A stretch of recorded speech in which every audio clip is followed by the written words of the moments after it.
Dua tempat hiburan malam di kawasan Kampung Baru Palembang dirazia polisi. 67 orang diamankan dari tempat hiburan malam ini karena positif narkoba setelah pemeriksaan urin. Di lokasi tersebut, polisi juga menyita 1 butir pil ekstasi milik pengunjung dan diduga sengaja dibuang ke lantai saat polisi datang. Puluhan orang yang positif narkoba kemudian dibawa ke Polda Sumsel untuk proses hukum. Direktur Reserse Narkoba Polda Sumsel menyatakan setelah razia 2 tempat hiburan malam itu ditutup sementara dan memeriksa perizinannya.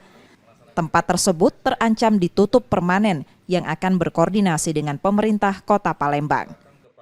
Dari 67 orang yang terindikasi positif menggunakan narkoba, kita lakukan rekomendasi untuk dilakukan rehabilitasi. Untuk tempat hiburan malam yang terindikasi ada peredaran narkotika di dalamnya, kita akan melakukan evaluasi terhadap perizinannya. Apakah dia memiliki izin operasional yang benar atau tidak? Jika nanti kita temukan ada pelanggaran-pelanggaran yang berkaitan dengan perizinannya, kita akan rekomendasikan kepada Pemkot. Razia dilakukan bersama Polrestabes Palembang jelang Natal dan Tahun Baru. Reski Oktora, Muklas Diferensial, Kompas TV, Palembang, Sumatera Selatan.